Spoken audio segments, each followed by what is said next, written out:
vaguely touching people's faces.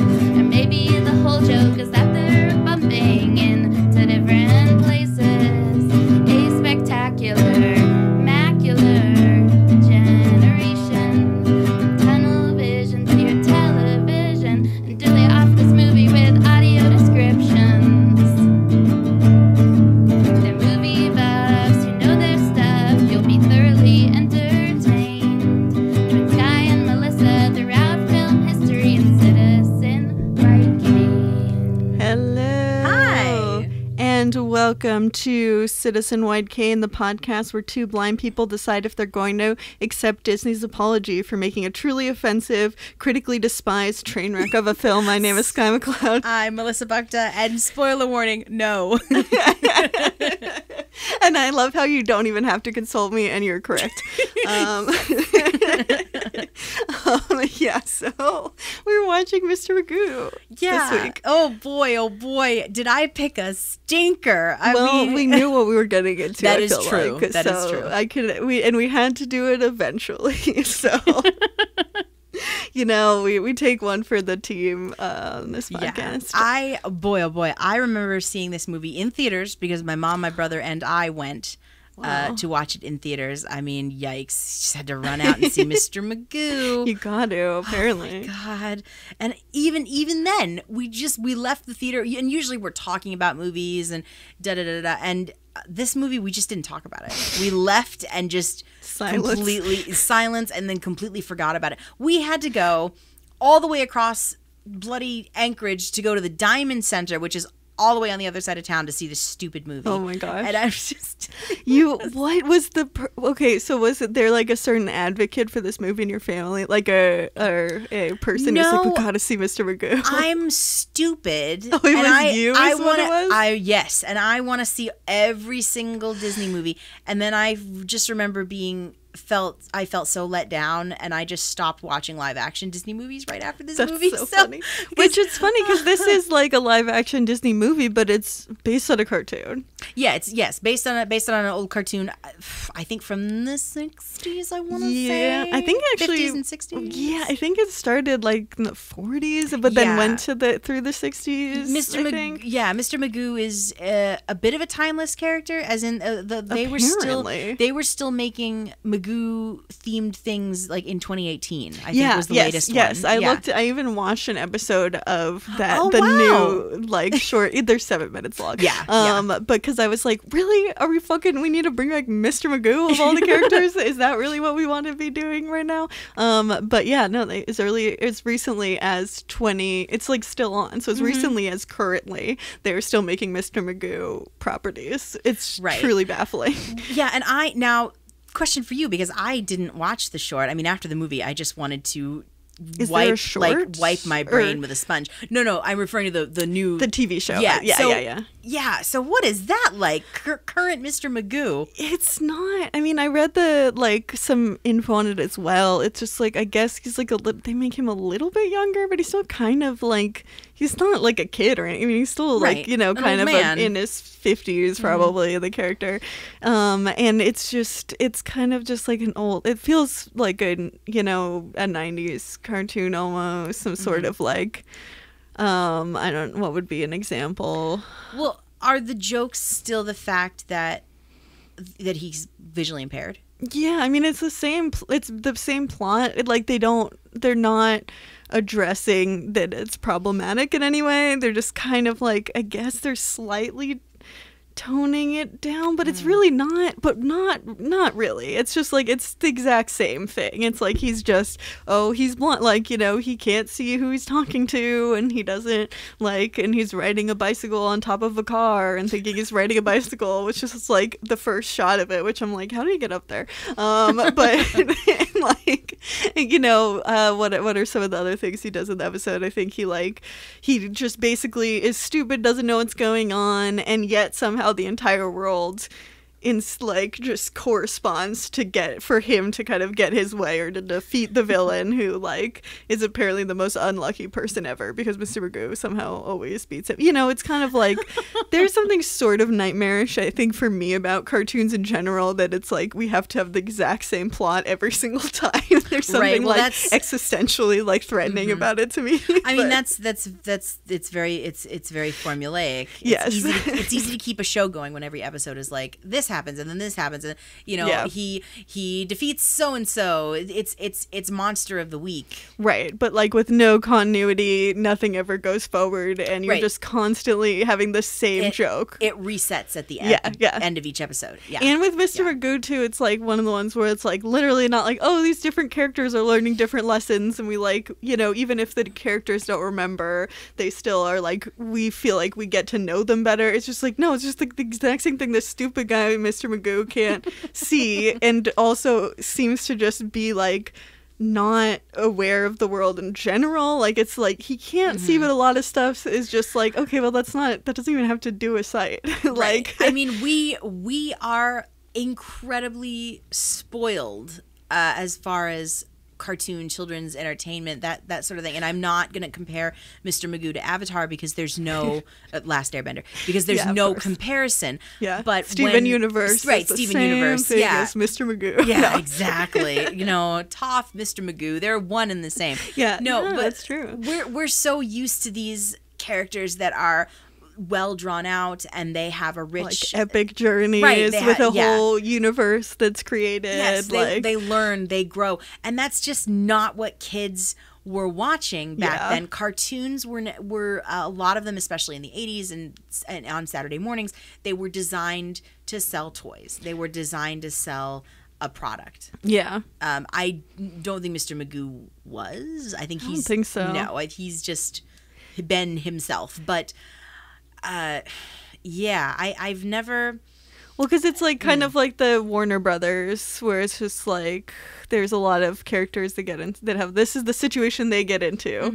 You know, like they're always. I feel like I'm like losing specifics today, but like no. You know, you have what is they can. Roadrunner and Coyote. Yeah, and Roadrunner and Coyote is always But here's the difference between those and Mr. Magoo. Those are funny. Yeah. Those change. Like, yes, the setup is still the same. Wile E. Coyote wants to catch Roadrunner, but every single cartoon is different. Well, that's true of Mr. Magoo. It's just Mr. Magoo is offensive, and I think that's the real big difference is that it's like they're animals getting up to some wacky hijinks. Whereas Mr. Magoo is like, this is a human being, like apparently one of the first human beings to be in a cartoon. Yeah, so Mr. Magoo is very cool. old. Yeah.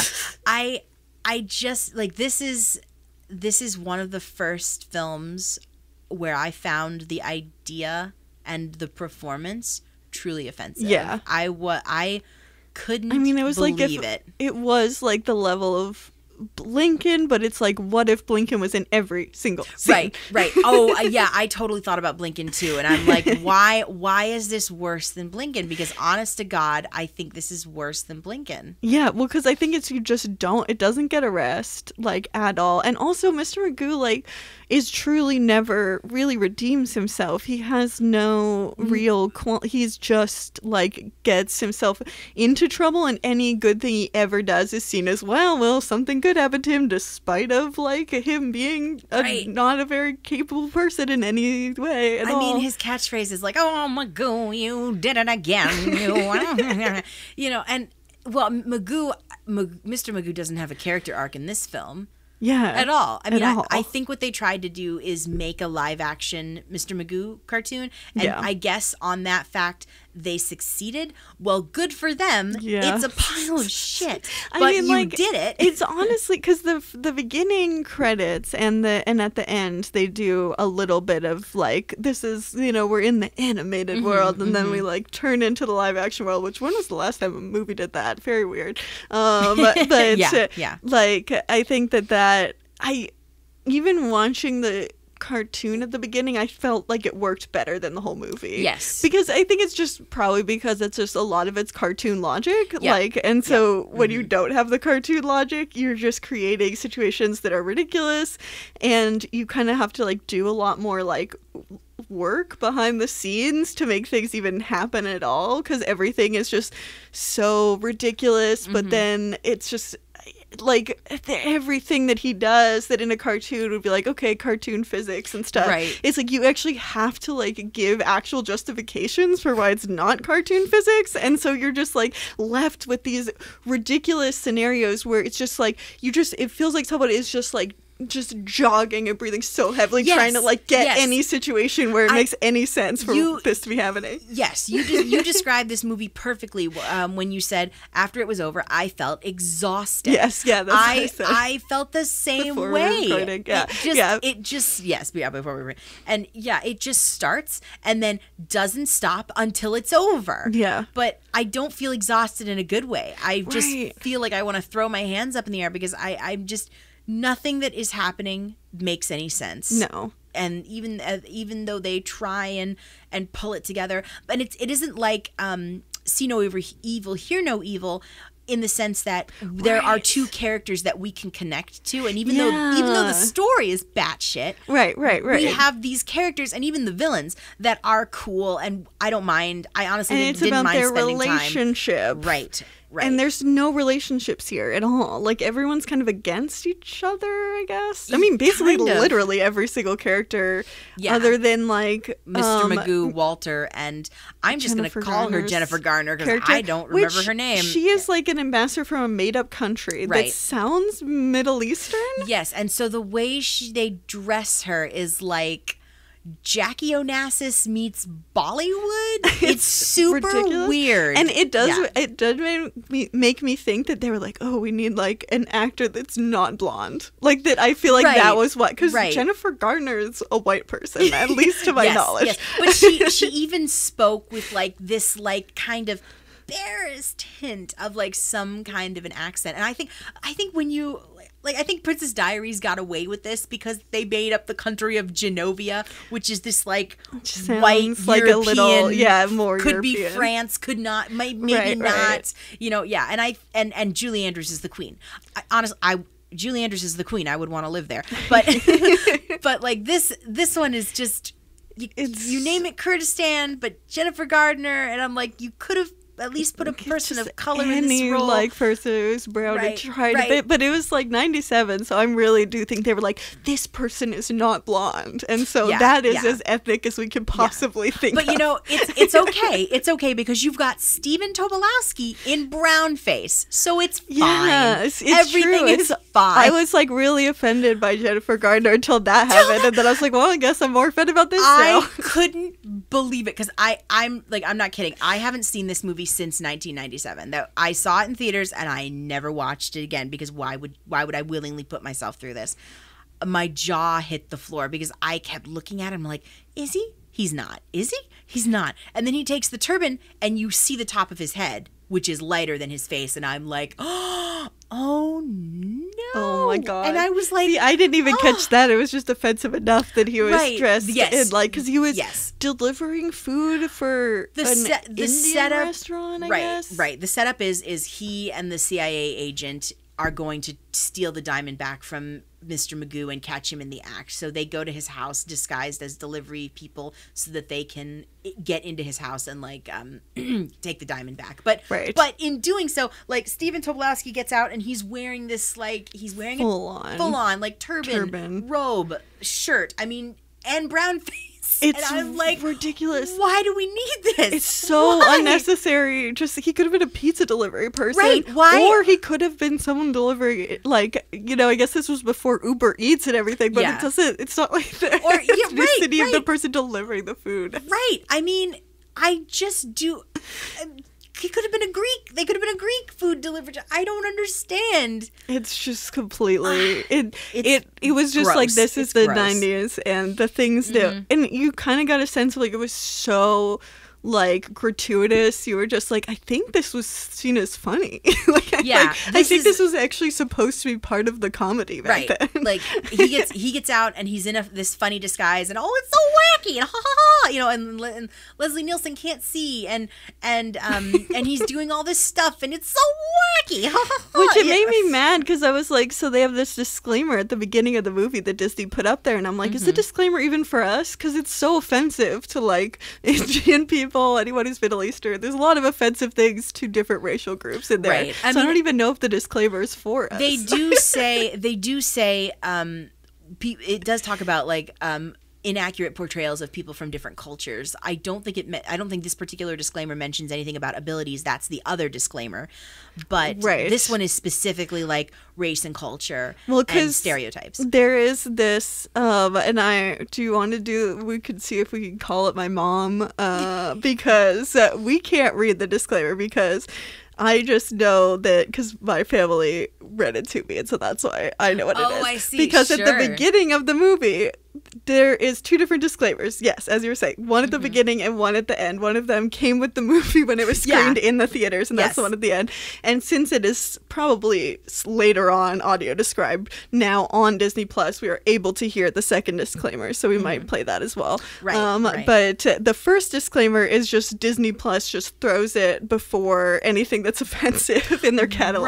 Right. Instead, because what they were doing, and I think still are doing, is if you are on a kids account, some films, including some classic Disney movies, the kids actually cannot access. Interesting. That's why, because I was accidentally logged into Samwise's account, because he watches shows like Dog with a Blog, of course, which, you know, in an alternate universe might have been something we were watching recently. Yeah, about that. But so Samwise watches all the dog content. He has watched many, many dog contents. So it was like, I didn't realize I was logged into his account, and I was looking for Mr. Magoo, and I was like, wait, where is it? And then I had to log into my account, so it is not available for the kids. No. I don't know why Samwise is a kid, but he is a kid, so I guess it makes sense. He is the age of a child. I don't understand why you would subject your children to this movie, but hey. I mean, I'm glad that children cannot. I'm all for that, because it is really important. And I was really mad about there was a Roger Ebert review that online that infuriated me. That was just like this. They were like, well, the most ridiculous, the funniest thing in the movie is that they felt like they had to have a disclaimer for blind people at the end of it, and like it's not offensive to people who can't see, which and I'm offended because this could inform a child or someone who doesn't understand or understand vision loss or low vision or blindness, that this is how a blind person's world is, that this is just how a blind person lives. Right. I am offended that just so little care was taken, and the fact that we have to drudge up this cartoon that is one joke, and the joke is he can't see blind people. Right. Ha ha. Right. Yeah. Ha ha ha. Blind people, disabled people. It matters. I like it. Do someone who's like, every time I think about your blindness, I think about Mr. Magoo. And it's like, that's like, because we don't have representation. Like, this is all we got. Like I've been compared to Mr. Magoo a few times, and I'm just like, no, there's gotta be something different out there. Exactly. It's like actually harmful, and like it's just this idea of like, I think I've heard people, you know how in the Netherlands they have a blackface character for Christmas. Yeah, Black Pete. I believe. Yeah, Black Pete. Yeah. And like, and people are like, it's just a harmless, kids thing, and it's like not. And like people who are black and Dutch are like, or live in the Netherlands, are just like, no, this affects my life. People call me Black Pete all the time. Like, this is a thing that I have to deal with all the time. It's really offensive. Right. Yeah. And it's not like you can't really speak to how offensive it is when you're not the one who's had to deal with people comparing you to this like offensive character. And I feel the exact same way with Mr. Magoo, because it's like that's the representation we have. It's one of the few times I've ever been compared to a character. Really? Oh God, I'm so sorry. Yeah, it's like, or like where it's like, I think of this character. Like, whereas what if there was like a blind like woman who's a superhero? There is. Her name is Toph Beifong. Right. Exactly. I would much much more favorably would rather be compared to Toph. Yeah. Right, exactly. And Toph is a flawed character. Toph is not a perfect human being. You don't have to be a perfect character. Yeah, No, it's not at all. But it's just like having someone that you can be compared to that is that is a human being, and this also has some aspects of aspirationalness. Like, I think Toph is a very powerful character in a lot of ways, but then also deals with weird does she deal with discrimination? She just deals with having less access to things. Yeah. At the beginning, I wouldn't say her family discriminated against her, but they are definitely withholding access right from her. So she has that combination that's more realistic, and you can see watching her, I could see myself in it. I'm not looking. There's not 100%. A moment of Mr. Magoo that I've ever watched, other than the fact that he has trouble reading. I'm like, yeah, that's true of me. I also have trouble reading, but I don't just assume. I'm actually a lot better at needing to figure it out, because I know that if something says danger, I need to make sure it doesn't say entrance, as happens at the very beginning of this movie. Yes. or just mistaking a mummy sarcophagus for a phone booth. Yeah, and then also the mummy, for an injured person, is an injured person, which he's like, we need help. And I'm like, if the person's bandaged already, then they don't need help. They've already received help. Come on, dude. Also, this person isn't moving and hasn't made a sound since you came in. Yeah. I'm like, you're at a museum. You should be able to gather from context. If you were a person who had no vision, you should be able to gather from context. I'm at a museum. Right. This is probably a mummy. This is an exhibit. Yeah. It is just so many of the things are completely him being kind of stupid and then reckless in so many different ways. And I think there's also I think just about how my grandfather died from falling down a flight of stairs. We are not invincible.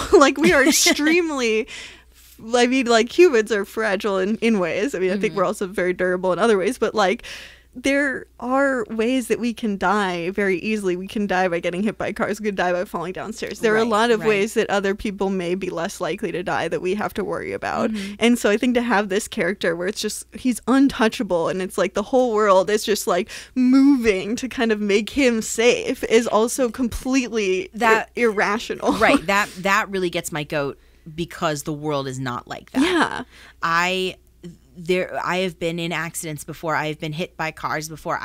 The world doesn't give a fuck about you. Right. It really doesn't. And there's definitely not a team of dogs and, humans making sure that you don't get into any trouble and are just, invincible, basically.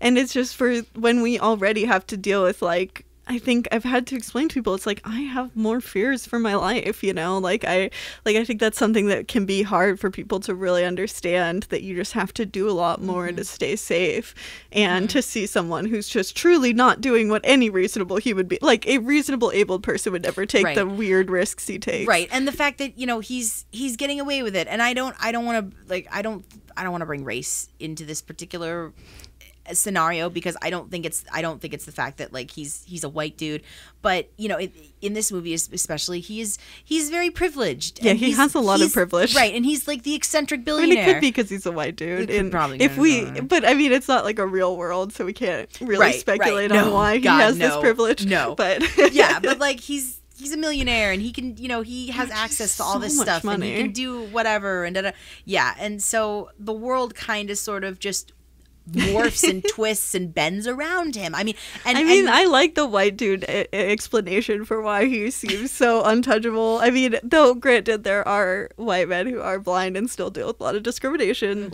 Disability is obviously definitely the same as any other marginalized identity. You still have to deal with a bunch of shit because of it. Well, and then Jennifer Gardner's character asks Walter, Mr. Magoo's son, nephew, person, I don't know, he's in this movie too. She asks Walter, well, why doesn't he just get glasses? This whole problem could be solved. And he's like, oh, well, we've tried, but you try telling him that. It's just come on. This is how we're gonna justify. Although, granted, I don't necessarily want to watch a movie called Mr. Magoo Gets Glasses either. Well, that would be, I mean, it would be better, but I mean, I guess he would be now the sighted people get this dumb guy. We don't have to deal with him anymore. Right, exactly. He's not ours. Give him a pair of glasses and shove him on his way. Yeah. I think there's absolutely nothing redeeming about this movie. I can't even say, like, usually I can pull an actor out of a movie or something, but honestly, I can't even say that Leslie Nielsen is charming in this movie. He's just annoying. No, he's just annoying. He's really fucking annoying, and I didn't watch this movie and look at him and see an actor who doesn't necessarily want to be there. Like, he's giving it his all. Yeah. But I'm just like, you're Leslie Nielsen. You've done so much better. Like, even in other dumb movies, he's the best part. Yeah. And this he is just like, does not save it. No, this is like watered down, kid, family friendly Leslie Nielsen, and it's so boring. And I'm rest in peace, Leslie Nielsen. But I'm sorry, this is just not good. It's not good. I think part of it is the character is just like. I mean, how do you play a cartoon, like a very much a cartoon character that truly is one note? There's like just no depth to him whatsoever. Mm-hmm. Yeah, and you can't even call this a live action cartoon. I get because it's a little too live action. Yeah, and not cartoony enough. Like, and you're like, and then there's also like when there's so many scenes where. Like see no evil, hear no evil, where I'm just like, oh my god, like you're just like anxious, like it's not like you're not like, oh funny, he's like in a cartoon. You could at least be like, oh wow, he's like getting into some hijinks and like there's at least some more cartoon physics that make it less stressful. But like there's a giant atrium that like is what is it? Probably like 15 stories high. Where they like at one point are like jumping down into the atrium, which is not his character. Thieves. But I was just like, when that scene happened, I was like, oh my god! Like I was, and it's near the beginning of the movie, so I was already like terrified. At one point, at the beginning, he also like Mr. Magoo like knocks over like all the lighting fixtures, and I'm just like, as a film person, I'm like people are gonna die. Like this is like truly a deadly situation. He's just like, oh, look at all the fireworks. Be like, oh, people are leaving. So great. I'm like, you're missing the fireworks. The fact that you are just so oblivious, and as blind people, we are so hyper vigilant. Yes, hyper aware of our surroundings. Hyper aware. Yeah, I might not know. Like I might not be able to pinpoint exactly where I am on a map. Right. But I know where I'm going. We're also most of the time. As we get to be adults, we're very aware of what we also are not able to perceive. And so we can also tell you the area in which we are missing something. Like I can tell you I can't read this, but I can probably tell you where it is, that needs to be read. Or I can just at least assume that it's there. Well, like it's like with all the signs that he runs into that say like danger or warning and stop. Look, I can't look at a stop sign from 50 yards away and read the word stop, but I can tell you it's a stop sign. Right. I can see the color, I can see the shape of the word. I know that's a stop sign. I know that's a sign that says danger because I recognize the colors or the placement of the letters. Right, we're so aware of that. And even if it doesn't say danger, like we still need to know what it says. And so like sometimes I think I will be like emergency exits or something where I might just not go through a door because I'm just like, is it an emergency exit? Right. Or like, like there are things where I'll just spend a lot of time trying to figure out what something says. If I think it could say danger, then I'm definitely going to make sure I know what it says. Exactly. It is just kind of like the lack of awareness that he has is truly astonishing. And it's just like, how does he never learn? Like, it's just... I mean, it's one of those things where I'm like, how do we talk about this? Because it's truly like, there's just so far from a human being there that it's like, it feels ridiculous to act like he's a human in any way. Because he's not. There are no humans in this movie. No. They are stock characters. Yes. They are playing just these characters that have like one or two defining traits. Yeah. And I am surprised at the amount of people I actually recognized in this movie. I couldn't believe it. I mean, and granted, they're character actors, but I can only really say that about Stephen Tobolowsky. Not all of them are character actors. I mean, friggin' you have Ernie Hudson, who was in the Ghostbusters movies. People like Malcolm McDowell, who's acted for so long, and he has this bit part, and he's the villain and the bad guy, and he has all like 3 scenes, maybe. Right, 3 scenes. Yeah. Because there's also like 6 villains, which makes it so confusing. Oh my god. So many villains. There's 6 villains. There's like 2 actual law enforcement that are trying to figure out things, and like other people get involved, and like, you know, we have Jennifer Garner, we have like the museum security guys occasionally there, and then we have someone from the FBI, from the CIA, and they're always looking for things. That's one group of people, and then we have all the people who are, you know, all the villains, this like hierarchy of 6 different villains that we have to keep following. And then yes, you think the movie is going to end at the ski chalet with Malcolm McDowell and his character, because honestly that would have been a better ending. But no, we get the ruby back from him, and we have to go globetrotting to this other dude in Peru. In Brazil, Peru, named Peru. Yes, and it's funny because I literally am just saying it the wrong way and can't stop doing that. Yes, named Peru in Brazil. Yes, and there's a whole joke about that. Yep. And I'm just like, wow, this is what the movie thinks is wordplay. Hooray! When Leslie Nielsen was in Peru, right? When Leslie Nielsen was in Airplane, Airplane is one of my all-time favorite movies. I love it. This is, you know, as well. You also love this movie, right? Oh, yeah. Yeah, but yeah, so we have like that, and then there's a whole thing at the wedding of the other villain that we are now meeting for the first time, who we've just heard about for a while now, but now we're actually meeting him, and so he gets a couple scenes in Brazil, but then you're like, okay, so this is where the climax happens. So it's like, no, we have to be in like some sort of giant waterfall that they're about to like plunge down into, and then like Mr. Magoo somehow like floats on his raft. Yeah, he uses it as a parachute. And that's like the Deus Ex Machina almost of the end, but you're just like, okay, that's like cartoon logic, I guess. But like, we're not in cartoons, which is just truly baffling. Like how would he do that? Like, it's just, I mean, live action cartoon is it's a genre all in itself, but I honestly think of movies like Space Jam or Who Framed Roger Rabbit, which those actually are like combined. Those are live action cartoons. Like, those have animated elements combined in them. Which this it only does in that it's the framing. The Mask. That's a perfect Jim Carrey in The Mask. It's a perfect example of a live action cartoon. Which I haven't seen any of. Oh my god, it's so good. I love it so much. That's another one of my favorite movies when I was a kid, actually. Oh, wow. Jim Carrey, now he is altered at points with CGI, but because Jim Carrey is the man with a rubber face and can do amazing physicality, The Mask is literally a live action cartoon. It's really cool. Yeah, but that movie works. Right. Well, it's kind of like, instead of, because Mr. Magoo is like what is the cartoon part is the entire world.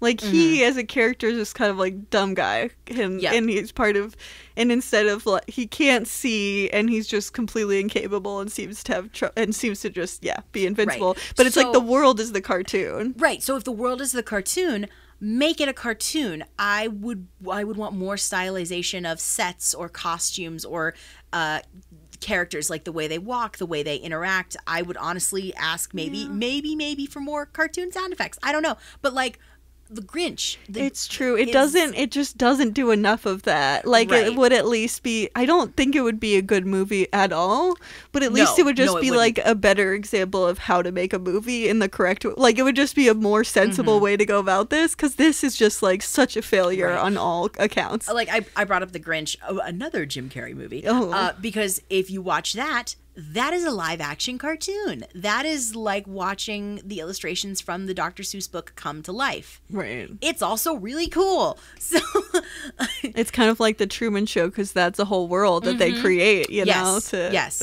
Wait, who's that? Who's in that as well? Jim Carrey. Oh my God, I think we stumbled upon something. God, I would watch all of Jim Carrey's work. Yeah.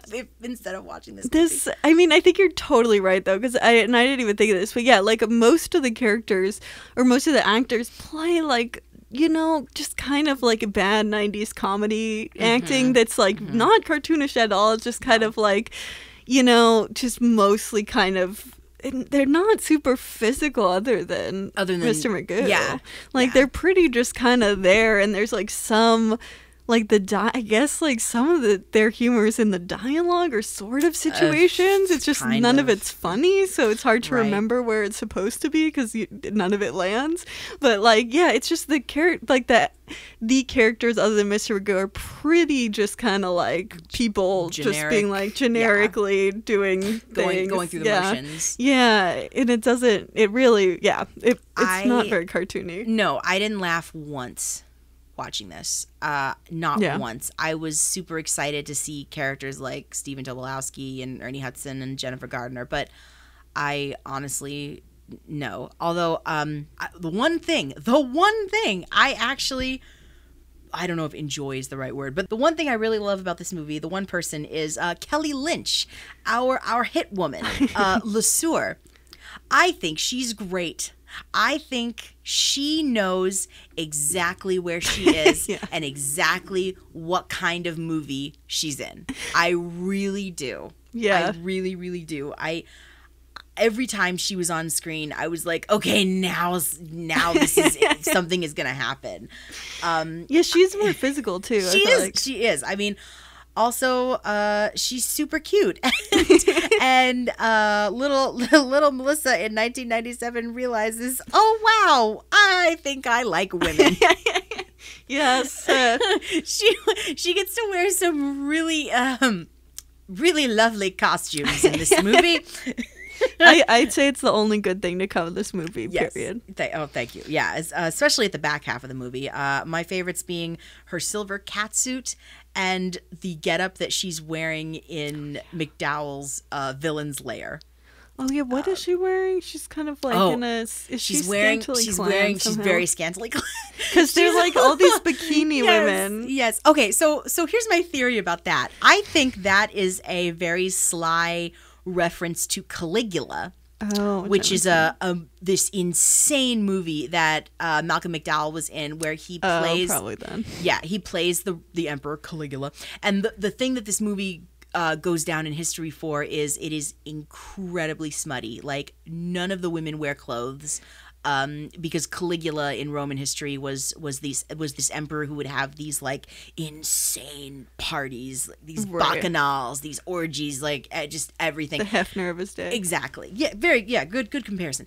And so in the movie, like one of the first scenes you see him is he's in this bathhouse and he's talking about how he loves his little fishes, and these like naked girls jump into the pool. So he comes out of the elevator with all of these bikini-clad women. And okay, this is actually the one time I laughed, because he comes out of the elevator and he has all these bikini-clad women, and I'm like, oh my God, they're his little fishes. Oh my God. But of course, they can't, it's a Disney movie. They can't make reference to like Caligula in a Disney movie. They can like just slightly do that.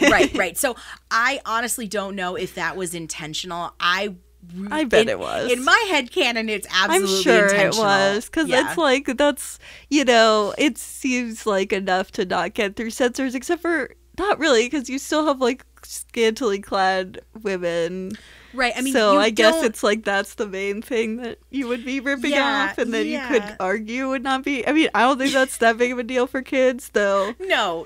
But we live in America, so it's right, exactly. It's played as like the women are sexualized, but the men are just like these schlubs. Like, and they got all these tattoos. It's the whole thing, but they're the gangsters, I guess. Yeah. Right. Who are gonna bid on this ruby, that's whatever. But to answer your question, Lucia's outfit was a white blonde bob wig, which is her best look in the entire movie. Honestly, I think she looks super, super cute. And then she has a white sarong and a bikini. Okay, but it's not a big bikini.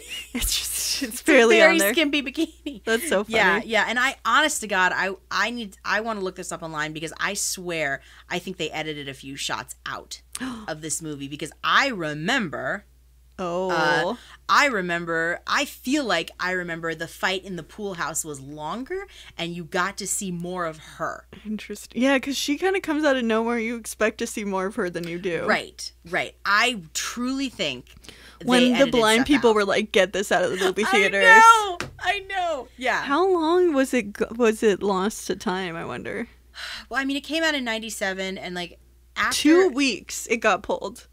It was in the theaters for 2 weeks. And I then did the not know Federation that. for the Blind, I think, was just like, fuck this. That's fantastic. I and they pulled honestly it. didn't know. I'm sorry. I also didn't mean to scream into the microphone. It's okay. I don't think you peaked at all. Okay, so. good. Good. No, I did not know it. It had only lasted 2 weeks. I am not surprised. It's a you caught garbage it movie. in that small window. Yes, I did. Yeah, I think we went to see it like the day of or a couple of days It must after. have been, yeah, because it was only out there for a It couple was weeks. the opening weekend, though. That's, Okay, I do remember that. So then that was in the small window in which you got to see the movie. Yeah, I think it came close to making back what it spent, but it didn't. And they pulled it after 2 weeks because blind people were mad about it. Well, good. But then yes. like all of the critical response was like, blind people be fucking tripping, man. Oh my God. No. It was so annoying. No. It made me so mad. I was just like, and it's also just like cited people. Like, I think because in the Ebert, there was actually a video that I watched where he was watch like, this because it was interesting because I don't know if interesting is the right word, but he was like, do you want me to pull it up? Oh yeah, I could pull it up. Yeah. Here, you know what? Let me. The original Mr. Magoo cartoons were not my favorites. They had one joke. Exactly. He mistook something for something else. Exactly. This goes on for an hour and a half, Right. and it's deadly. And then at the end, we get that unbelievable, politically correct apology to the nearsighted. Look, I'm as nearsighted as they come. I'm like 2,500, right? Uh-huh. And I never was offended by Mr. Magoo. He's a nearsighted guy. He does the best he can. They go on, well, people who are nearsighted should have an opportunity in the workplace. It's like a big wet blanket thrown on top of the film, which was a wet blanket to begin with. I had more entertainment value laughing derisively at the apology than the jokes in the picture. Yeah. Okay. We should probably also just play the oh, sure. Here's the disclaimer at the end of the movie, and then we're going to call it My Mom Tear, the one at the beginning of the movie. Text appears. The preceding film is not intended as an accurate portrayal of blindness or poor eyesight. Blindness or poor eyesight does not imply an impairment of one's ability to be employed in a wide range of jobs, raise a family, perform important civic duties, or engage in a well-rounded life. All people with disabilities deserve a fair chance to live and work without being impeded by prejudice. Well, I can't say I disagree with some of that. Yeah. I mean, I totally understand what Ebert was saying about like laughing harder at that than at the movie itself. I mean, Disney knew they had a turkey on their hands. And they wanted to cover their asses. That's why it's there. But I do think that, like, I think they deserve more. I think we deserve more than an apology from them. Oh, yeah. No, just definitely. like, don't make a fucking movie about this character. And I don't think the apology was unjustified. I think they should have just not made the movie, and that would have been a better apology for what they did. Right. I can remember thinking, because I'm pretty sure I had my mom read that to me. Right, because it's in tiny text, and I couldn't figure it out, but it may be that the audio description was something that Disney like tried to do after the fact to release it on Disney Plus, because they like try to make some of the content in audio described. So it's very possible that that was not accessible to anyone watching the film. If you're blind, like it was only accessible to sighted people. Right, so we got to let the blind people know that, like, hey. No, you know, don't worry about we understand how this is offensive, but also like we're not going to let you know that we understand because it's still too small for like a blind person to read. I do, in a weird way, I do kind of appreciate the disclaimer at the front of the movie, because it's like finally Disney is gonna own up to this and be like, yeah, not only is this movie crap, but it's actually a really terrible portrayal of a disabled person. Yeah, and I think the only way they could make up for it at this point is give us a movie with an actual great disabled character, which they have yet to do. Yeah, we're still waiting on that. Yeah, but I mean the fact that Siskel and Ebert are like, oh yeah, well, you know, we laughed harder at that because I just don't see how blind, visually impaired people can be offended. I mean, I was a child when I saw this movie, so you know, he falls down and he goes skiing on an ironing board and he wears a dress and blah blah blah. I was a very stupid child. He wears a dress. He wears a dress. Oh man. He's a man. Yeah. So I was dumb, but I think I was smart enough to let this one go. Just I don't know. for a while, I guess. I don't think it's smart though, because it's like a lot of kids are seeing that shit. And then you get like, that's our representation. Representation matters a lot, and it matters so much more when there's nothing. Right. And so when you have a void and you fill it with utter trash, that does real harm. And like, to underestimate the harm that does, I think is unfair. And I also don't really think that people with glasses could speak to it, honestly. Like, I don't like, yeah, it's an annoyance that you have to have your glasses on, but like, he doesn't have 2,500. He'd have 2,500 if he couldn't wear glasses that correct his vision at all. Like, it's a big difference between, like, as a character, he's like canonly supposed to have glasses and is stubborn about it, but he's actually representation of mostly blind people, or maybe some people who don't have access to glasses. But yeah, it is. And I suppose I was speaking for child me, like like adult me, this is just dumb. This shouldn't have, like, it didn't make you feel bad about yourself. You mean kind of like as a kid? Child me, I felt worse because the movie was trash. Like, I felt worse because Disney had made a bad movie, and it's Disney, and I had to admit that it was a really bad movie, and I was like, but it's Disney. They can't make a bad movie. Yes, they can. Absolutely. They definitely can. They've made multiple some times. Bad stuff, oh, yes. No, Disney is fallible. They absolutely can make bad movies. And the back half of the 90s, they were having a major identity crisis, because you have like the beginning of the late 80s, beginning of the 90s, and you have the Renaissance period. That's all the good shit. Like, that's all the animated stuff, and then they start making these weird ass live action movies, and one after another just does worse and worse and worse. And then you get stuff like Mr. Magoo and Meet the Deedles. Bottom of the barrel. Yeah. And if you remember Meet the Deedles, like, I can't find a single person that remembers that pile of garbage. Yeah. I will go to bat for Flubber a little bit because Robin Williams. But it's still pretty bad. It's all very bad. Here, we're gonna call my mom up to get her to read, because so there's the at the end of the movie, what we just played is the disclaimer that came with the movie that probably blind people couldn't see.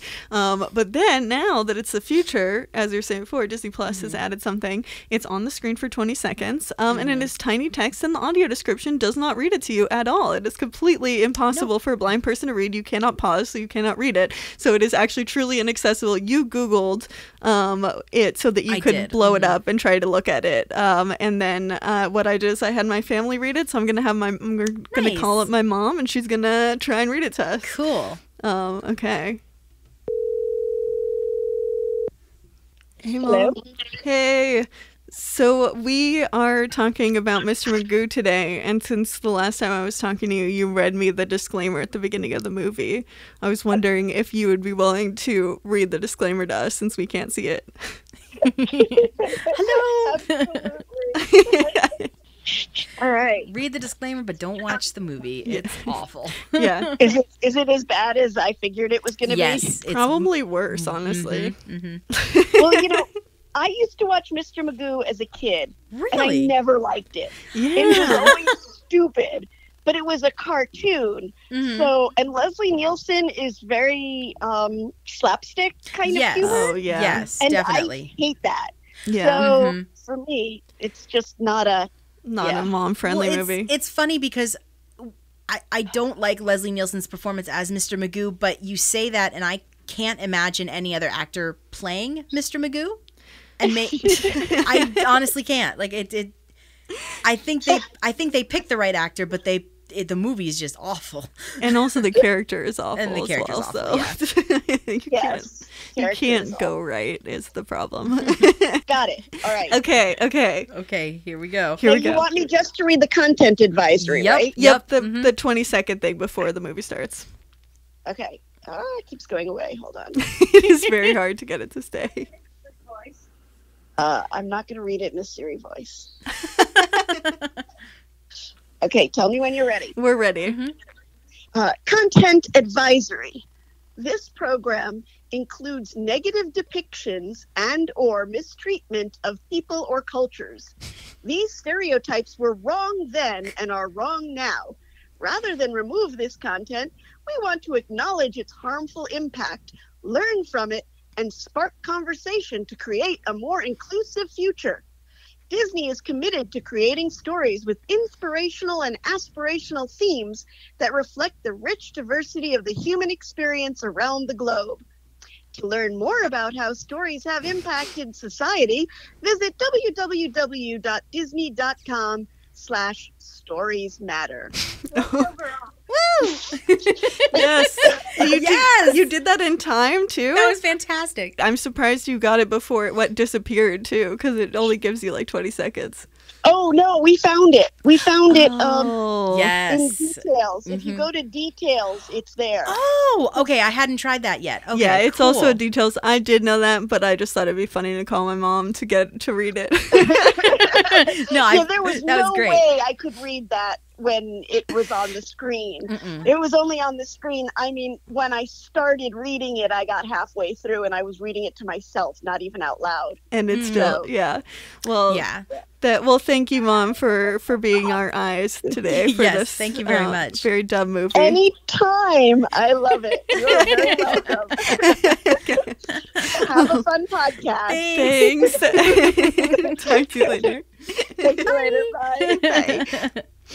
So those are our disclaimers. So many disclaimers. Yeah, it's so funny because they're writing about, we're gonna learn from it, and I don't think they've learned. Yeah, what have they single thing. learned? They've learned not to make a shit movie. I guess They learned most of their content is offensive. Also, that one, unlike the blind one, is at the end is so vague. It could truly be about anything. It's vague because it has to go on like all of their on back like catalog. literally everything, which is like, why not just make some different ones? Why not like actually go through and try to like at least copy and paste the different communities you're offending, so you could be Exactly. specific. I mean, some of them offend multiple communities, Right. so maybe Like- that's why like they don't this do movie. it. Yeah.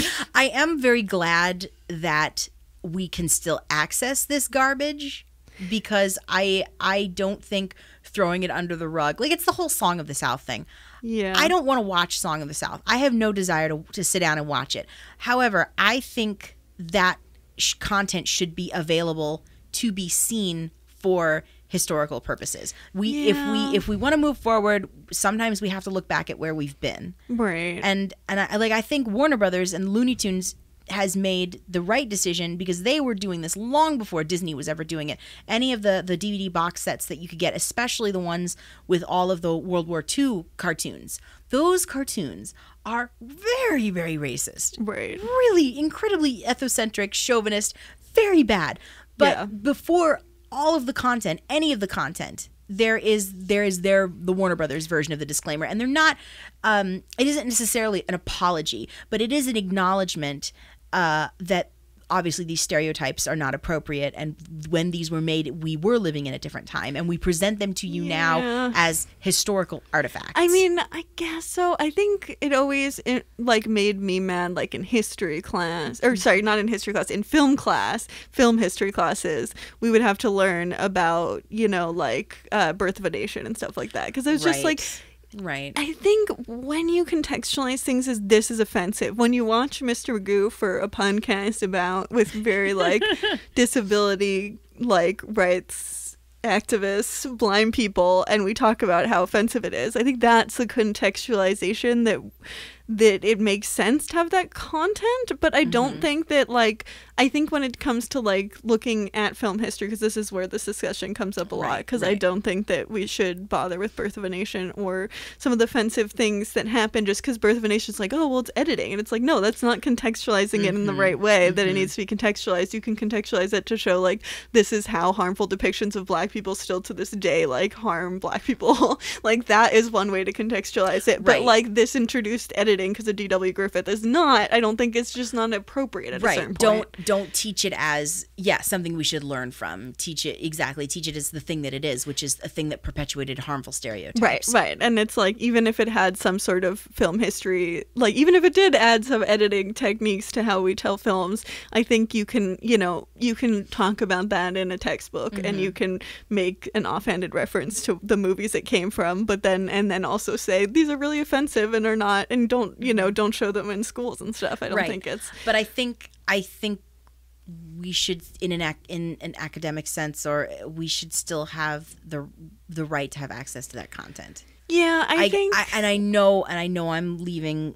It's a horrible can of worms to get into, because any group of people can have access to that content and interpret it any way they want to, and they shouldn't and that's part of do the problem. that. Well, and I think that like, and that's the harm that they do, is when they're super accessible. And so it's like, I don't think like destroying every copy of certain things is necessarily the right way to go about it necessarily, but some of the Disney Plus stuff, I'm like, they're not contextualizing it enough. No. We have these tiny little things at the beginning and the end of the movie when, you know, for different time periods of people knowing it was offensive, and it's still happening. And we don't, but it's just the whole movie. And like, you know, if you can't read, you don't know that's in there. Right. Like, and I guess I'm so thankful now that we have, like, that I've got to go through media literacy stuff when I was in middle school and high school, and I love watching video essayists on YouTube about this stuff, because this stuff is covered in detail. People have covered it now. Definitely, and you can go and you can watch, you know,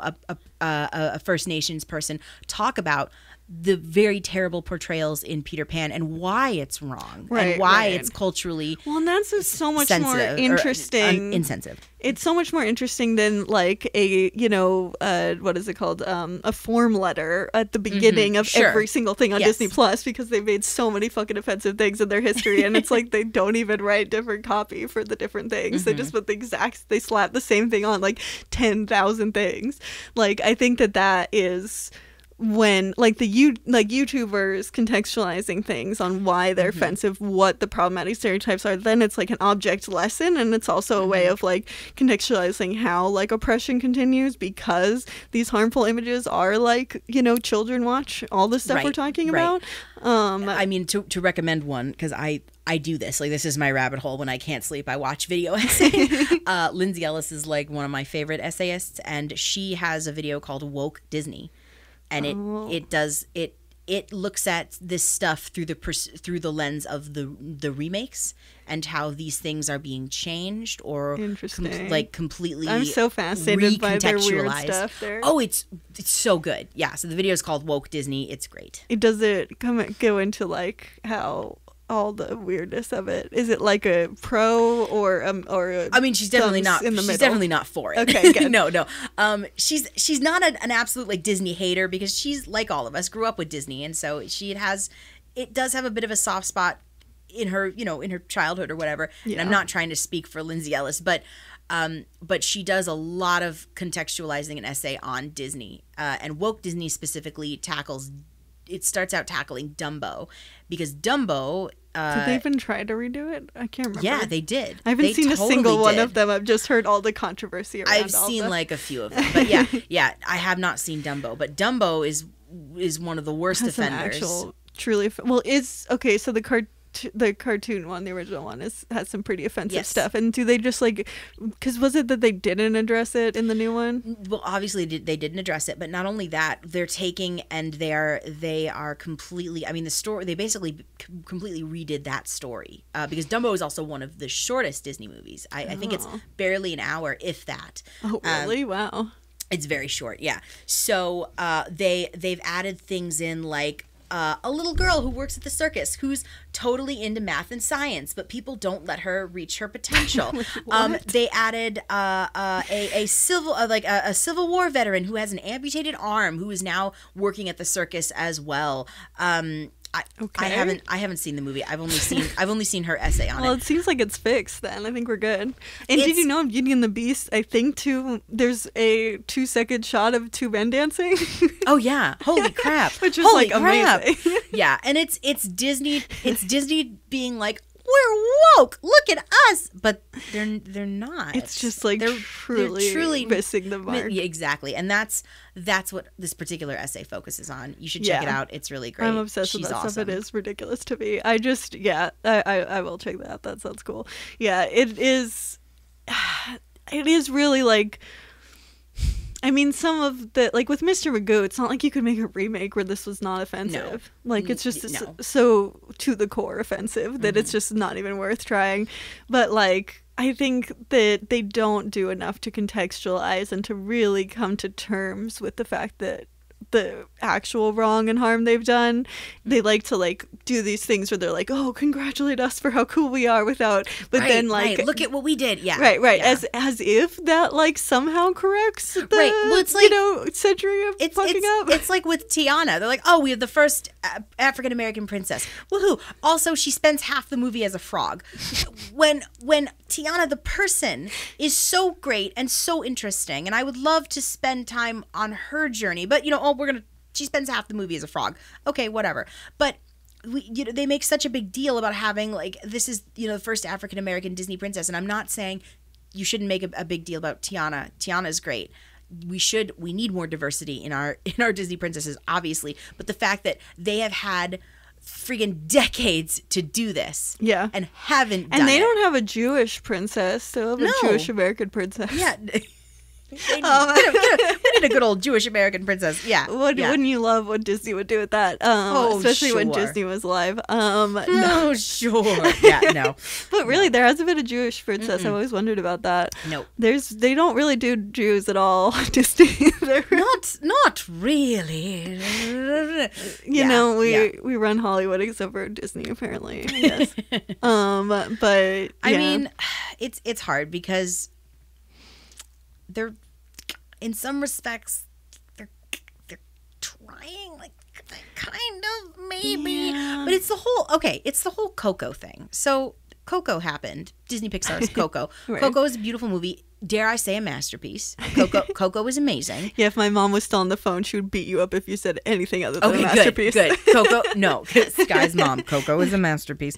Yeah, I adore Coco, but do you remember, like, when Coco was in the theaters, right before Coco, they showed a 21-minute Frozen movie? I saw it once they had realized that was stupid. Yes, like, you cannot call this a short. It's not a short. It's a fucking movie. It's an episode of a TV show. Yes, I saw it with the short. Or with the Frozen I saw movie. when they made it better. So it's like, oh no, we're gonna show you a movie about brown people, but it's okay. You have it's to okay. See the really white people for 20 minutes. Yeah, we're gonna show you the white people because it's okay. Here's some nice white people, and then we're gonna show you the brown people with bodies that are their waists are just missing, like right, the white people that right. can't find where their waists went. Exactly, and it's like, you know what, that you don't have faith that Coco can stand on its own, and we know Coco can stand on its own, but you don't have faith that Coco can stand on its own as a movie without any white people in it. So much faith in children's attention span, like truly so much faith. I don't have the attention span for that shit. Yeah, no, I mean during the Frozen thing, like, the theater was just not settled. Like, people were talking. Yeah, what the fuck? People didn't. Nobody paid attention. Yeah, during the bullshit. Stupid thing. And then the movie started, and it was all good. But yeah. Come on, Disney. Like, what the fuck? Release it as a side thing on ABC, which is what you should have done. I think that's what they did anyway, because it was a Christmas thing or whatever. Yeah, it doesn't belong there. Yeah. No, it was a Christmas thing before a movie about the Day of the Dead. What is happening? Kind of hilarious. Yeah, I could rant about that for a very long time. No, but I was offended. Yeah, that's fair. I would be offended if I had to watch that shit. Luckily, I got to it late enough that they realized that was bad. Yeah, they realized they were fucking idiots. I'm all for cartoons before movies. I mean, I love the shorts, right? Yeah. I love going to Pixar movies because you get a cartoon, and the cartoon is usually great. Actually, I saw Raya in theaters, Raya and the Last Dragon, which is the latest Disney movie. Which, oh boy, there's stuff to talk about there. But the short they had was, oh Lord have mercy, I can't remember the title of the short, but it's about a mixed race couple who you see them in the beginning of the short, and they're in their old age, and they're dancers. Like, they met by dancing, and you get to see their entire relationship. There's no words. You get to see through dance and through beautiful music. Does it have audio and description? Visuals. Well, I was in a theater, so unfortunately they're supposed to have a thing. I know. I was at the Baghdad. I forgot to ask. No, it's like a pain in the ass, and a lot of times people are like, huh? And then you always miss like the first like sometimes like 20 minutes. I've missed like the beginning 20 minutes of a movie, and I've actually missed the beginning 20 minutes of a movie to find out after a million people that no, there is no audio description. Yeah, we just gave you 7 different devices and none of them worked, and then an adult came over and was like, this doesn't have audio description, or like we don't have access to it because it did because I checked online. Sorry. Yeah. No. So that's But it was a beautiful short. I was actually found myself crying at the end of the short. It's really gorgeous and really well done. Yeah. You know, and then the movie started, and that's great. I love that because it's like a little, appetizer before the main course. Yeah. But yeah, Coco, The Frozen and Coco was not that. It's a disaster. It was a bit of a disaster. Yes. Yeah.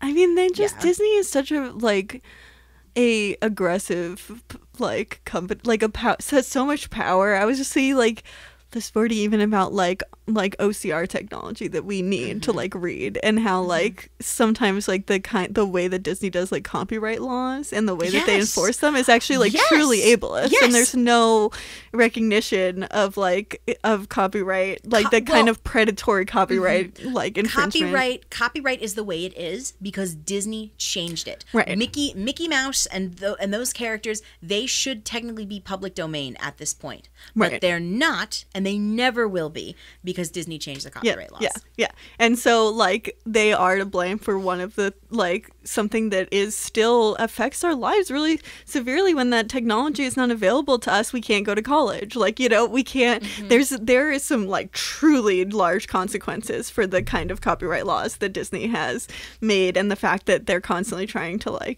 get OCR technology out of our hands, because that is a copyright infringement. If you are able to go and get text from an image and convert it into an image, then you can pirate books and things. And so sometimes that technology in my life has been, sometimes it's available, sometimes it's not. Right. I always have to worry about it not being available anymore because of and so it's just these ridiculous things that is something that a sighted person probably has never thought of in a million years, that would be something. But I think that there's all these ways in which even in ridiculous things you would never, why would Disney be would have anything to do with my ability to go to college? But they kind of do. It's just so weird. But I think they just don't do they never do that kind of actually saying hey, we fucked up to an extent that we need to actively be doing shit to let's better. Let's talk about this. I mean, I agree. I want an acknowledgement. I want an itemized apology. Yeah. Because then they are acknowledging what they've done, not just, oh yeah, we fucked up, we're real sorry. No. How exactly did you fuck up? And I know that Walt's dead, and pretty much all the people who worked on those movies from the 40s onward, they're all dead. And it's a little bit easier to apologize for the stuff when everyone's dead. Right. And you shouldn't have to walk around, all consumed by guilt. But right. My goodness, just apologize. Well, it's so weird that this movie ends with an apology that's kind of more legit than the one at the beginning of the movie. Yes. Now that the audio description reads it, it's legit in 2 different ways, because it's the only one we could actually read without getting some support. But it is, because in the one at the end of the movie, which we played first, it's they say stuff about what we can do, which I was also they were blind people are able to keep a job, and I'm yeah, but we're not given the opportunity to, so I don't know about that one. You're listing all this stuff that we can do. Absolutely, we can do this, and we have opportunities. Well, we should have opportunities. Yeah, we should. To we do deserve this. them, and doesn't mean we're getting them. And to say we do is wrong. I really would have preferred an apology that encouraged you to actually talk to a blind person about this sort of thing. Or said that ableism and discrimination against blind people is still a real issue, and that we apologize for furthering that and doing something that could be harmful. Which also, if you know the time of the release of the movie, maybe just don't make the movie. Right. You want to, Disney, you want to start a conversation? fucking start a conversation. Like, let's a legit talk. one. Yeah, exactly. Let's talk. Let's acknowledge this, and let's acknowledge the fact that you can like fucked a up. 30-minute, like literally start with a 30-minute thing that it goes and explains why this is harmful. Right, Like, you know, they right. completely contextualizes it. Is that, I don't think I think I'm still saying it weirdly, but whatever words. But actually goes through and says, like, this is why this is harmful. You know, just edit our podcast down to a little concise 30 minutes, and Right, we'll maybe we'll take- do a little dance. Maybe and take out all of my swears, but yeah. Yeah, I know. Well, both of us swear a lot. But if kids can't see the movie, then you can keep in the Right, swears. exactly. No There problem. you go. There you go. Just make sure you give Adults us only. money, Disney. Yeah, because please- of please pay copyright us. laws. They're pretty extreme, you know. Yeah. Yeah, God, yes. I think that's a great idea. Let's have the conversation. It's a tough conversation. It's a scary conversation. But they're Disney. They're a giant company. I know, and they never will. But they don't want to take responsibility because then they have to take responsibility. And like, No. and because they're a giant company, they feel like they don't have to, and they're kind of right. And I feel like the fact that the apology at the end is more specific is because I think at the time they knew they didn't really like have to apologize that much. Like, because I think like you've seen that clip with like the Roger Ebert clip words is just made like me think that, oh, I bet most people watching it thought that this was not necessary. right, because they're able-bodied people. Right, exactly. No, and so nobody- Disney felt more comfortable being a little bit more specific about what they were doing wrong, even if they still were kind of like didn't really fully get it. But like at least they were more specific, like at the time of the movie. Because and I mean, in the end, I guess there kind of sort of was consequences. The movie was only in It was theaters for pulled, 2 weeks. yeah. It was pulled. It was pulled. it was also a bad movie, so I'm sure yes. someone was like, I don't think this is going to do very well. So we No, could just no. blame it on the blind people. Well, yeah, and well, you said about the Federation of the Blind. Yeah. They were they responsible in the pulling, or just the fact that it was It was just that an there awful was movie? like no, it was that there was outcry from blind people, but I think it was like blind organizations were like, this is offensive, and then every single other person apparently was just kind of like, well, blind people being so silly, being so ridiculous. Yeah. They're like Mr. Magoo, they just don't know what's going on.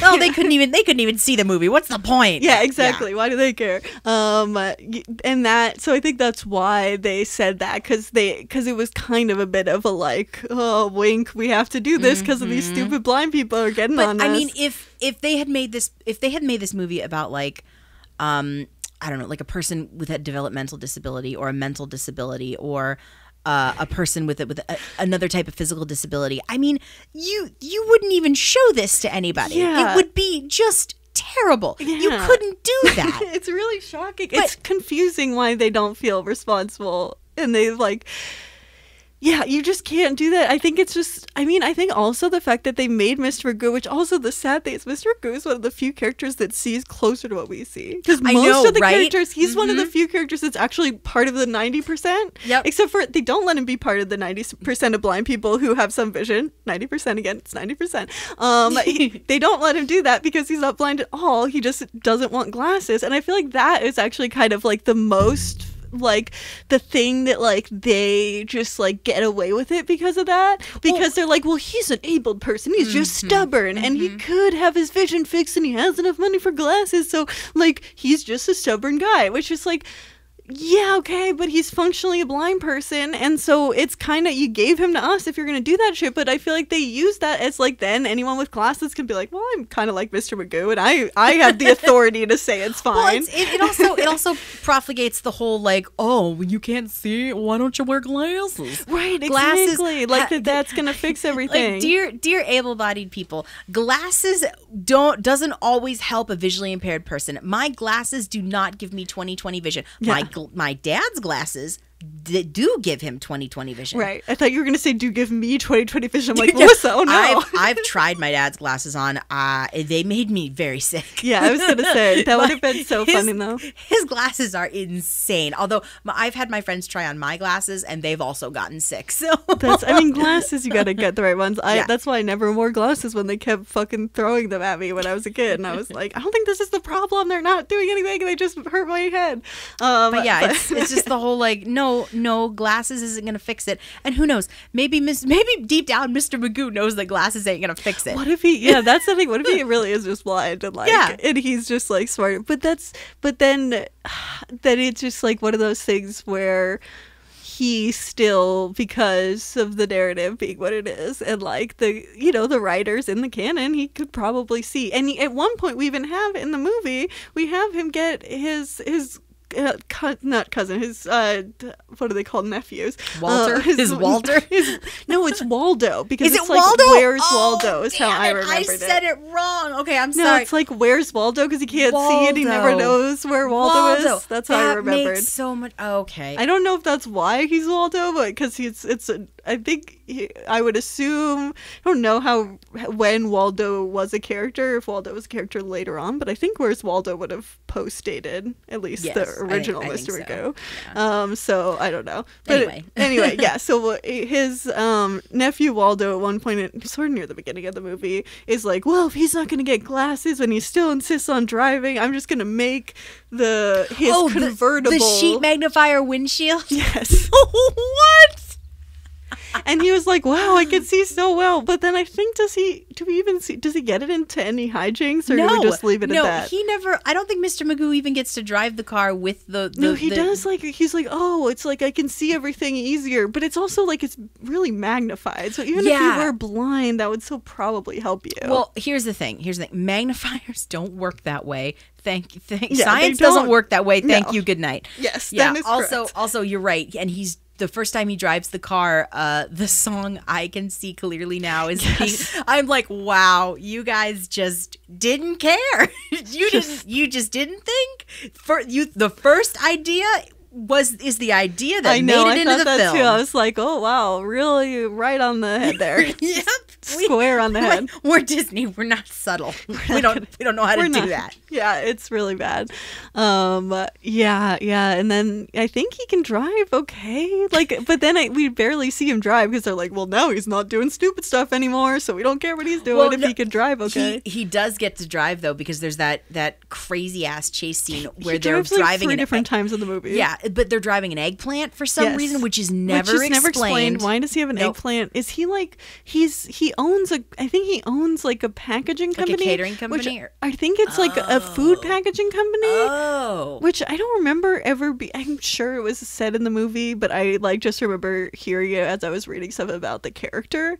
Like, but I guess I'm sure they mentioned it in the movie, but it's not like I don't think. But I didn't. Yeah, I don't remember it. I just want to like cover our bases because they probably offhandedly, because there's just way too much going on in this movie to follow all of it. But yeah, but I did read that was his character, so I assume they either forgot to set it up entirely and they're just like, well, everyone knows this character, or they said it just randomly because they are like, oh, I think that a few times they explained why has money, but it's like, I guess it's like food packaging is what he is, so I guess that's why he has an eggplant car. But at that point in the movie I was just like, what, why is there an eggplant? Like I did not know that that's what his job was. I remember that was like a big thing in the marketing, was like the eggplant mobile, and the eggplant mobile has one scene at the beginning of the movie, and then you never hear from it again. Like, it's just not acknowledged ever again. Well, in like the first 30 minutes, they have a chase scene. Right. It's not like right at the beginning, because I think there's some stuff that happens before. But yeah, it's just, he drives a few different times, and part of me was just like, now that we've been doing this for over a year, I was just like, I am so fucking done. It was never funny. Blind people driving is never funny. It was also like a weirdly traumatic part of my childhood that like I lived in Southern California. The inability to drive just was basically completely infantilizing, and that I had no ability to do anything. I had to be treated like a child all the time. I depended on other people for pretty basic stuff, and it was really terrible and traumatic, and I would love to be able to drive, but I can't, and I think that it would probably be better off if we just cared less about driving, period, but people in LA care about driving, and so every fucking movie has a blind person driving, and I'm so fucking sick of it. Just stop. Well, if that never happens again, I will be so happy. Yes. And unfortunately, I think we have many more movies to get through. I'm sure we that's do. like a main plot point.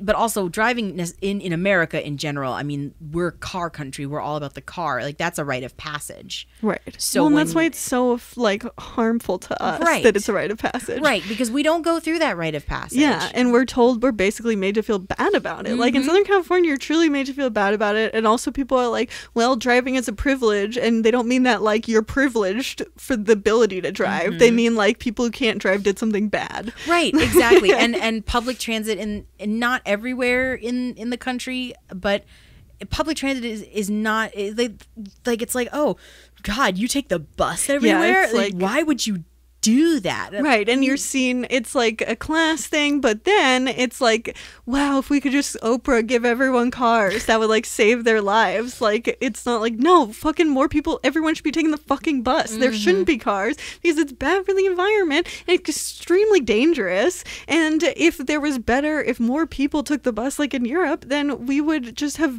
much better systems, and so we would all be like, you know, bought into that. And so there's really like, you should be embarrassed by driving a car, and it doesn't fix anything to give more sighted people access to driving cars, and like more people who don't have epilepsy as well. Like there are a few different disabilities you can't drive, and so it is like truly ableist to act like that's a panacea. And then you know what, Mr. Magoo could take the bus or call a Lyft. Yeah. Well, I guess not at that time.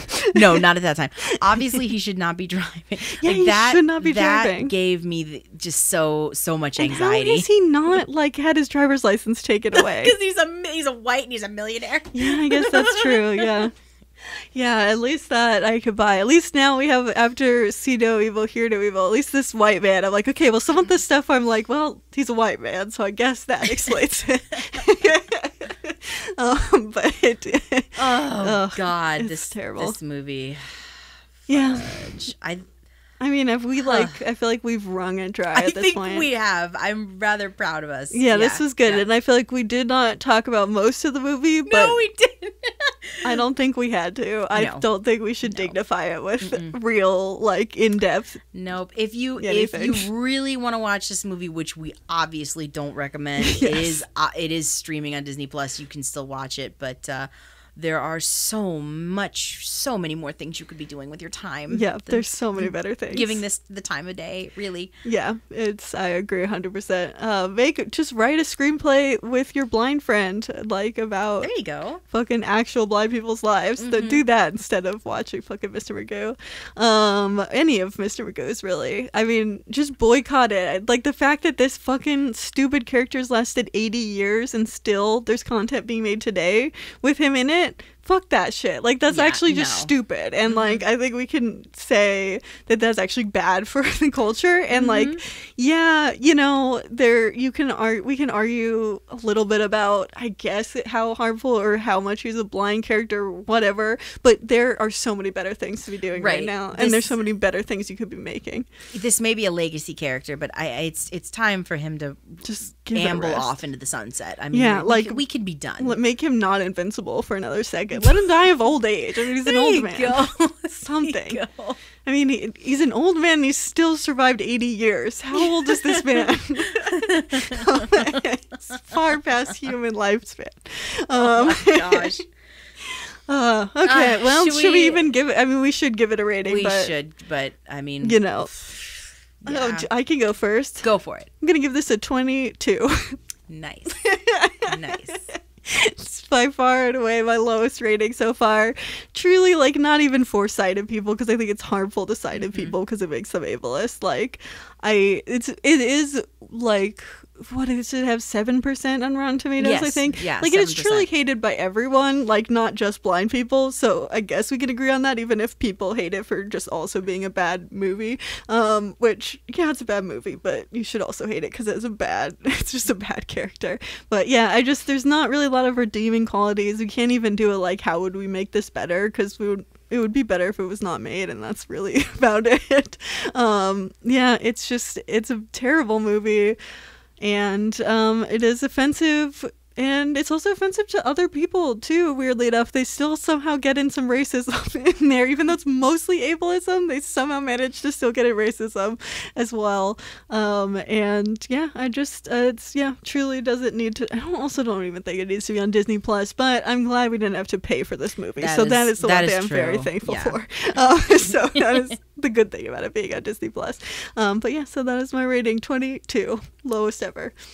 22. Yeah, I'm cool. I'm gonna give it a 21. Nice. I want to go lowest of the low. I would honestly give it a 0. It's yeah.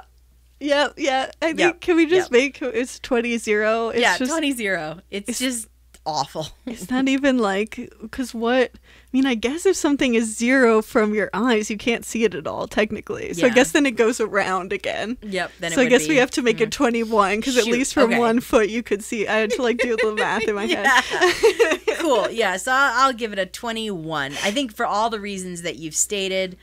It's just backwards. It's just reinforcing all of these really harmful stereotypes about blindness and disability and age. Yeah, it's ageist too. It is very ageist. Yeah, that we just don't need anymore, and that we are working so hard to move past. And creators are coming up with amazing characters and amazing stories that are propelling narrative forward, disability narrative forward. And this movie isn't, and it does not. And if it gets lost in the annals of time, cool. Yes. I don't think we're any the worse for it.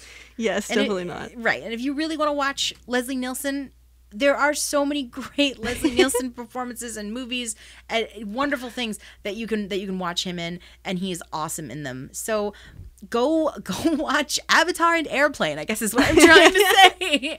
Yeah. Steven Universe. And Steven Universe too. Yeah. Absolutely.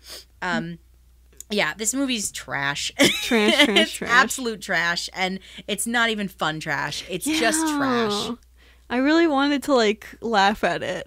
It's just you can't even laugh at it. It's impossible to laugh at the jokes, and it's impossible to laugh at it being a train wreck because it's just so bad. I would watch Beastly again. Oh yeah, because Beastly is just like, what the fuck? Yeah, right. And at least the blind character in Beastly is relatable. Yeah, and is an actual character. Also barely in the movie, so he doesn't. That's true, we don't have to. If he was more offensive, like at least there's just a shorter period of time. You have to deal like Mr. Magoo is in every second of this movie, so we're constantly needing to deal with his offensiveness. We don't get a break. By the end of it, you're just like, oh my god, I feel like after the end of like if I was one of those kids in Blindsight, you just feel like you've run up a mountain. It's hard. It's a hard watch. Yeah, no, it's God. Yes, that's exactly a good way to put it. Yeah, so yeah, it's 21, and it's garbage. Yeah, there you go. 21 is the year that we're in now, so we were trying to get. Yeah, we're doing real great. Yeah.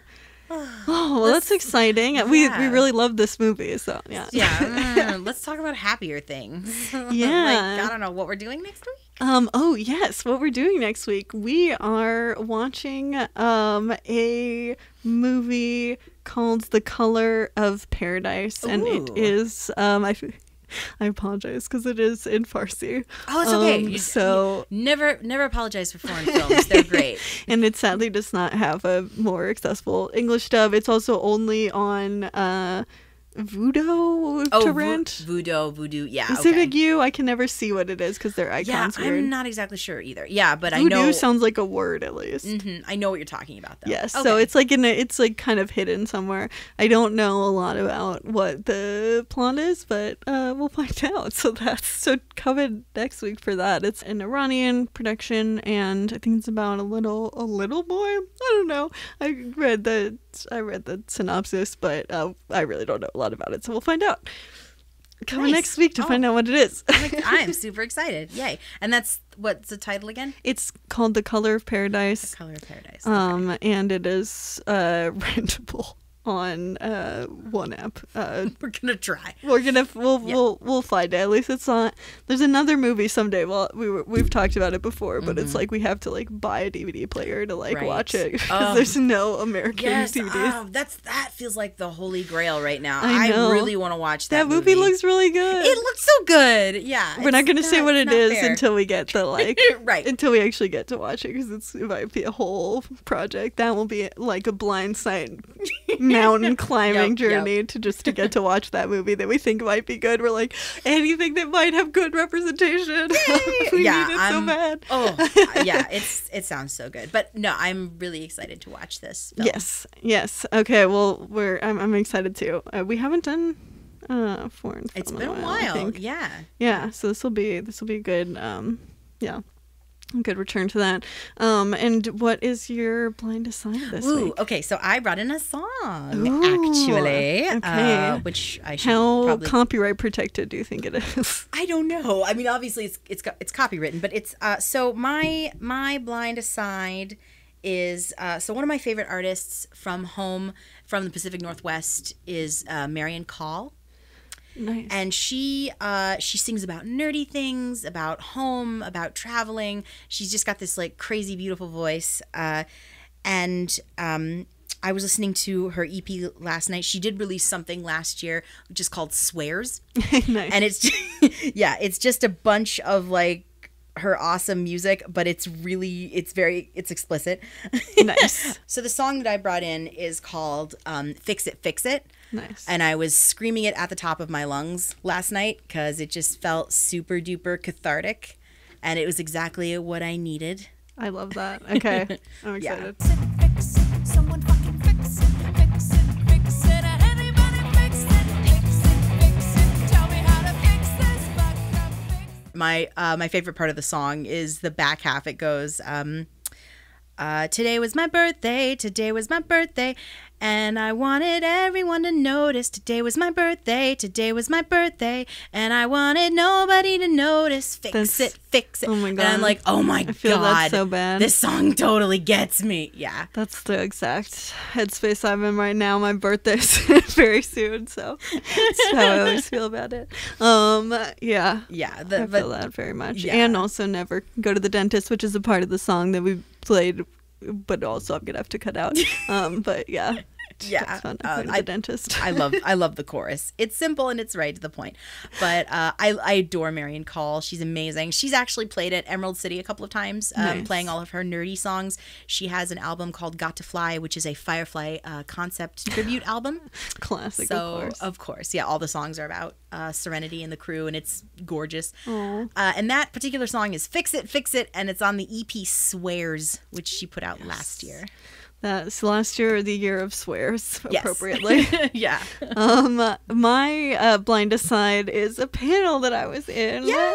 I don't know if it's available to watch online, so it's kind of a silly thing, but it might be at this point. It was through SF State put on a panel that was called Adapting Comics for Blind and Low Vision Readers, a roundtable discussion, and I was on the round table. But it was a really fun panel to be a part of. I think they're going to at least release some of the stuff online, so if you just Google that, you can hopefully find it. My dad was also on the panel to talk about comics, but there were a couple of other actual blind people on the panel, which is very important. I should have listed everyone. There was a decent amount of people who were on the panel, so let's see, I think there was like 7 of us. Oh wow. Nice. So, yeah, but it is definitely, I hope they release all of it because there's a lot of cool stuff that was talked about, but just about like different ways to make comics accessible for blind people, and it was just really cool to hear the different perspectives and things that were going on, and different things that people have tried, and they're hoping to do more stuff along those lines in the future. They got like a grant to get more stuff going and connecting people for that stuff. So yeah, very excited, and I will report back if there's more developments on this. Brilliant. But yeah, so check that out. The panel is called Adapting Comics for Blind and Low Vision Readers, and it was put on by San Francisco State. So yeah, Googleable.